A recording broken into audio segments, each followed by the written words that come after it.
తాకట్లో ఉన్న మీ బంగారాన్ని విడిపించి ఆ రోజు ఆన్లైన్ రేటుకి కొంటాం. Sharma gold company. టీడీపీ నేత దారుణ హత్యతో ఒంగోలు ఒక్కసారిగా ఉలిక్కిపడింది. టీడీపీ అధికార ప్రతినిధి మాజీ ఎంపీపీ అయిన ముప్పవరపు వీరయ్య చౌదరిపై దుండగులు దాడి చేసి దారుణంగా హత్య చేశారు. పద్మా టవర్స్లోని తన ఆఫీసులో వీరయ్య చౌదరి ఉన్న సమయంలో ఆయనపై దాడి జరిగింది. ముసుగులు ధరించి వచ్చిన ముగ్గురు దుండగులు కత్తులతో ఆయనపై దాడి చేశారు. ఈ ఘటనలో వీరయ్య చౌదరికి తీవ్ర గాయాలయ్యాయి. స్థానికులు వెంటనే గమనించి వీరయ్య చౌదరిని ఆసుపత్రికి తరలించారు. అయితే అప్పటికే ఆయన చనిపోయినట్లుగా తెలిసింది. ఇక వీరయ్య మృతితో ఒంగోలులో ఉద్రిక్తత వాతావరణం చోటు చేసుకుంది.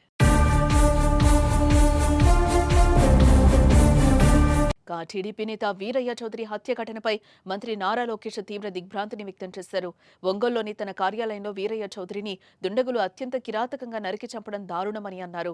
యువగళం పాదయాత్రలో తనతో పాటు అడుగులు వేసిన వీరయ్య చౌదరి పార్టీలో ఎంతో క్రియాశీలకంగా పనిచేశారని మంత్రి లోకేష్ గుర్తు చేసుకున్నారు. హంతకులపై కఠిన చర్యలు తీసుకోవాల్సిందిగా ఇప్పటికే పోలీసు యంత్రాంగాన్ని ఆదేశించామని, వీరయ్య చౌదరి కుటుంబానికి పార్టీ అండగా నిలుస్తుందని మంత్రి లోకేష్ భరోసానిచ్చారు. మరోపక్క ఒంగోలులో టీడీపీ నేత వీరయ్య చౌదరి దారుణ హత్యపై హోంమంత్రి అనిత స్పందించారు. వెంటనే జిల్లా ఎస్పీకి ఫోన్ చేసి మాట్లాడారు. వీరయ్యను చంపిన నిందితులను తక్షణమే పట్టుకోవాలని ఆదేశించారు. హోంమంత్రి ఆదేశాల్లో నిందితులను పట్టుకునేందుకు పోలీసులు రంగంలోకి దిగారు. బృందాలుగా ఏర్పడి నిందితులను పట్టుకునేందుకు వేట సాగిస్తున్నారు.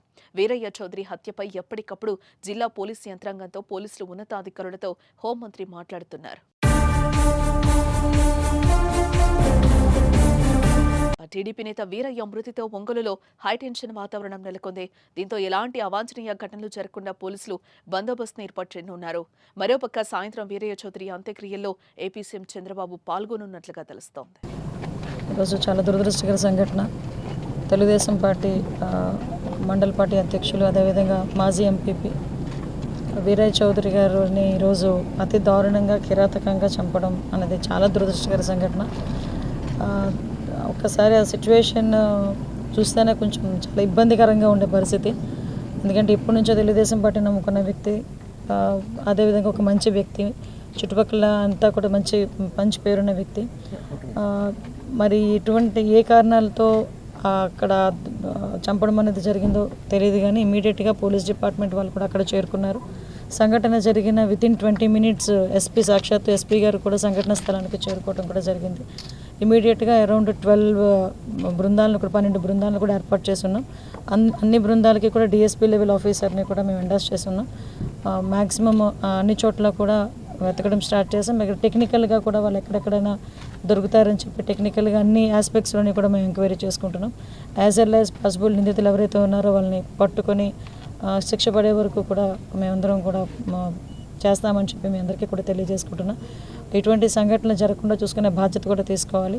ఈరోజు సీసీ కెమెరాస్ సంబంధించి వాళ్ళ ఫుటేజెస్ కానీ అవన్నీ కూడా తీసుకుంటున్నాం. మాకు అంటే కొన్ని ఇష్యూస్ ఎంక్వైరీలో ఉన్నాయి కాబట్టి అన్ని విషయాలు మీకు కూలంకషంగా చెప్పలేకపోతున్నాం. బట్ ఎట్టి పరిస్థితుల్లోనే యాజ్ ఎర్లీ యాజ్ పాసిబుల్ మేము నిందితులైనా పట్టుకొని తీరుతాం, వాళ్ళకి శిక్ష పడేటట్టు చేస్తాం. వాళ్ళ వీరయ్య చౌదరి గారి మృతికి మేము శ్రద్ధాంజలి ఘటిస్తూ వాళ్ళ కుటుంబానికి ప్రగాఢమైన సానుభూతిని తెలియజేసుకుంటున్నాం. లేదంటే డిఫరెంట్ మోటివ్స్ వస్తున్నాయి. బట్ మనం ఒక్కదాని మీద మనం కన్ఫర్మేషన్ లేకుండా చెప్పకూడదు. అన్ని యాంగిల్స్లోనే చూస్తున్నామండి. అంటే ఒక రాజకీయ పరంగా చూస్తున్నాము, వ్యాపార పరంగా చూస్తున్నాము, కుటుంబాల పరంగా చూస్తున్నాము.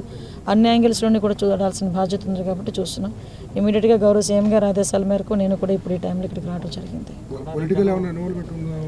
అదేనండి, మేము అన్ని యాంగిల్స్లోనే చూస్తున్నాం. ఒక యాంగిల్నే కాదండి, పొలిటికల్, ప్రొఫెషనల్గా ఉండేది కానీ, బిజినెస్ పొజిషన్ కానీ, ఫ్యామిలీ ఇష్యూస్ కానీ అన్ని యాంగిల్స్లోనే చూస్తున్నాం. అది ఇప్పటికీ మీకు 12 బృందాలు ఆల్రెడీ ఫీల్డ్ మీద ఉన్నాయి.